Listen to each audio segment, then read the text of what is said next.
Dolor de garganta, dificultad al tragar y fiebre son algunos de los síntomas de esta dolencia muy común, que puede convertirse en un problema crónico, que se presente varias veces al año e incluso al mes. Afecta el sueño, la alimentación y en general la calidad de vida.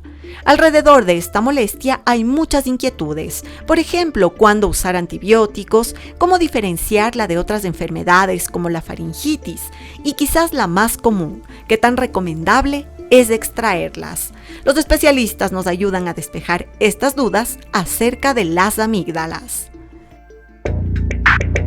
Fue en la adolescencia cuando Laura empezó con las molestias en su garganta, pero lo que parecía una enfermedad respiratoria estacional se convirtió en una dolencia que se repetiría varias veces en el mes. Laura ha tenido que convivir con la amigdalitis durante los últimos 24 años. Al mes más o menos tenía unos 6-7 episodios de inflamación de amígdala. Alzar la voz o tomar algo muy caliente, algo muy frío e incluso estar cerca de personas con síntomas gripales rápidamente hacía que se me inflamaran las amígdalas. Y obviamente yo me veía al espejo y tenía incluso pus dentro de ellas, entonces sí me causaba mucho dolor, falta de apetito. Prácticamente yo solamente quería estar en cama y además de eso la fiebre era una fiebre bastante alta.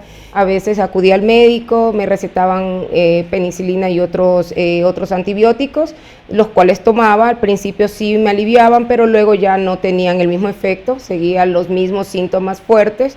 Y realmente sí me causaba bastante problema la situación de la inflamación de amígdalas.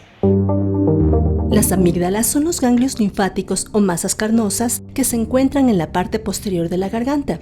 Constituyen la primera línea de defensa del sistema inmunitario contra las bacterias y los virus que ingresan a la boca.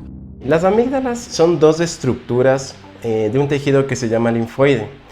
El tejido linfoide es una parte o un sistema que ayuda para la protección contra infecciones, pero no es el único mecanismo de defensa porque hay muchos más otros. Tenemos, por ejemplo, a nivel de la garganta también una zona que se llama anillo de Waldeyer, que prácticamente es como un anillo de tejido que también ayuda a la protección.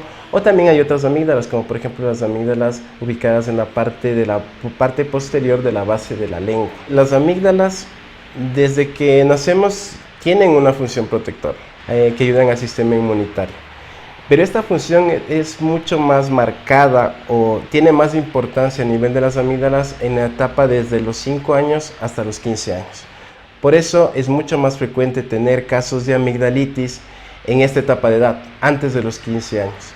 Y es mucho más rara, pero sí se puede presentar también ya en personas adultas. Hasta hace algunos años, una práctica común era la extirpación de las amígdalas. Sin embargo, hoy en día este procedimiento médico se realiza cuando la inflamación e infección de estos ganglios se vuelven recurrentes y afectan la calidad de vida de los pacientes. Para Laura, fue la mejor opción por sus constantes amigdalitis. Uno le sacan las amígdalas, entonces sí está como un poco limitado a ciertos alimentos, a comer como normalmente uno lo hace, en este caso la dieta blanda, cuidar los puntos, tener una higiene bucal correcta. En un mes yo ya estaba muy bien, ya no tengo ese mismo miedo que tenía anteriormente, de que ya no tengo ese temor de que otra vez va a venir la inflamación y a estar postrada en la cama con los dolores, la fiebre, el dolor de cabeza. Ya no tengo ese problema. La cirugía de amígdalas, o llamada también amigdalectomía, es la extirpación completa de estas dos estructuras. Está indicada primero cuando existe un antecedente de amigdalitis recurrentes o amigdalitis crónica. Por ejemplo, cuando un paciente tiene muchos episodios al año de amigdalitis bacteriana. Estamos hablando de 7 a 8 episodios en el último año. O que, por ejemplo, en los 2 últimos años haya tenido 5 episodios cada año. O cuando también hay complicaciones de alguna infección de amigdalitis. Por ejemplo, a veces se puede producir acúmulo de gérmenes o pus, lo que se llama como absceso, alrededor de las amígdalas. Y eso también puede ser una complicación bastante importante porque esa infección puede bajar incluso al cuello. O también cuando las amígdalas son tan grandes que provocan dificultad u obstrucción en la vía aérea superior. Por ejemplo, al paciente le dificulta respirar en la noche, roncan o a veces tienen esa sensación de pausas respiratorias provocadas por ese gran tamaño de las amígdalas. Entonces, en ese caso también sería indicada una cirugía de amígdalas. La amigdalitis, conocida también como anginas, es la inflamación de las amígdalas. Se da con mayor frecuencia en niños en edad preescolar y los primeros años de la adolescencia. Sin embargo, esta infección se puede repetir en cualquier momento de la vida. Para un diagnóstico y tratamiento oportunos, es necesario diferenciar la amigdalitis de otras enfermedades respiratorias. Una amigdalitis se puede confundir con infecciones virales también. Una faringitis viral, mononucleosis infecciosa, que es por otro virus como el herpes. Incluso hay úlceras que a veces da por virosis, todo eso se puede confundir, y amigdalitis gaseosa. Hay pacientes que tienen criptas en las amígdalas y ahí se mete la comida y es de color amarillento. Entonces abre la boca y puede ser una faringitis, está rojo, le duele, pero ve esas comidas, esos puntitos ahí blancos y ya se cree que es amigdalitis y en realidad no es. Y se inyectan penicilina, a veces se sobredosifican incluso sin necesidad. Las amigdalitis frecuentes que padecía Hugo le impedían alimentarse adecuadamente y dificultaban su calidad de sueño, retardando así su crecimiento. Empezó con unos cuadros respiratorios agudos, es decir, tenía congestión, mucha secreción nasal, dolor de garganta, infección en las amígdalas, tos. En el momento que dormía, roncaba mucho. Y había unos momentos en que paraba de respirar y a 1 o 2 segundos volvía a respirar. Tenía mucho cansancio, llegó a tener dolor de oído. Entonces el pediatra le hizo el tratamiento de la amigdalitis, de las infecciones. A los 3 meses otra vez recaía. Y cada vez fue más frecuente. Hay unas curvas de crecimiento, entonces empezó como a disminuir. ¿Por qué motivo? Porque como las amígdalas empezó a tenerlas grandes y se mantenían así infectadas, le dificultaba comer. Le cuento que inclusive llegué a licuarle el pollo haciéndole sopas para que pueda comer carne.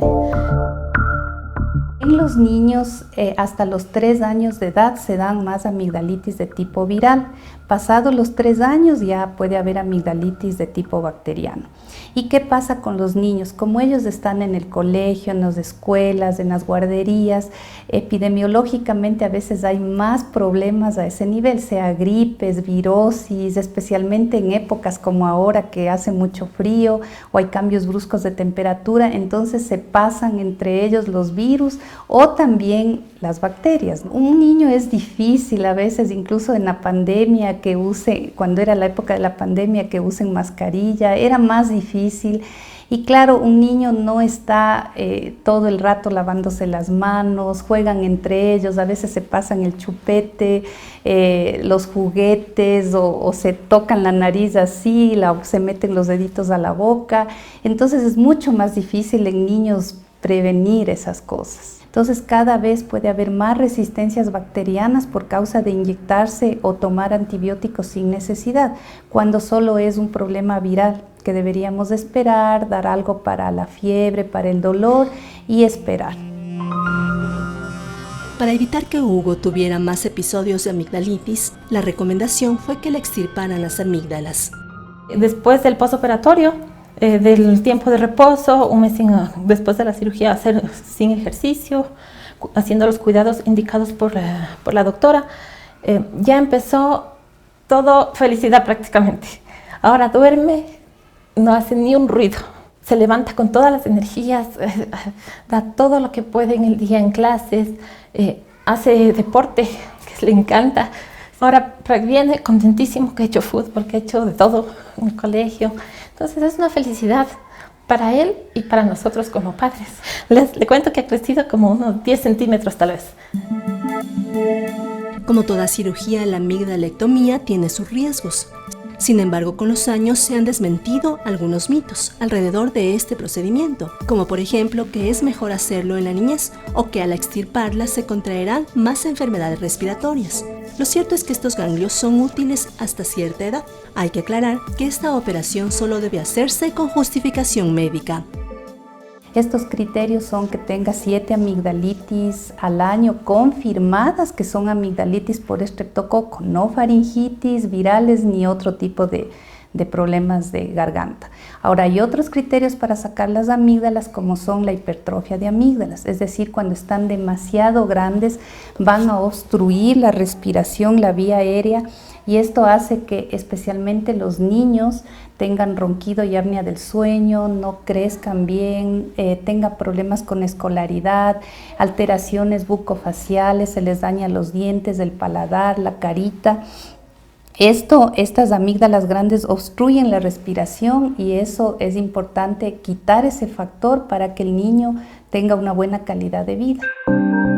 Si la amigdalitis causada por la bacteria del estreptococo no se trata o no se completa el tratamiento, el paciente corre el riesgo de sufrir trastornos como la fiebre reumática, inflamación de los riñones o artritis reactiva, por lo cual es importante terminar con la dosis de antibióticos y evitar la automedicación. En la viral no hay que dar antibiótico, hay que dar algún tratamiento sintomático, observar, dar algo para la fiebre, para el dolor, mucha hidratación, una dietita también blanda y fría, aunque parece contraproducente, pero el frío, eso alivia el dolor de garganta y hay que observar. Y en la bacteriana tenemos que hacer un diagnóstico con un test, que es el strep test, que nos permite un resultado rápido en una media hora, 20 minutos, y ya podemos saber si es el estreptococo betemolítico para poder dar la penicilina, que es el antibiótico de primera elección en estos casos. La mejor prevención para la amigdalitis es tener buenos hábitos de higiene y precaución con los pacientes que tienen enfermedades respiratorias.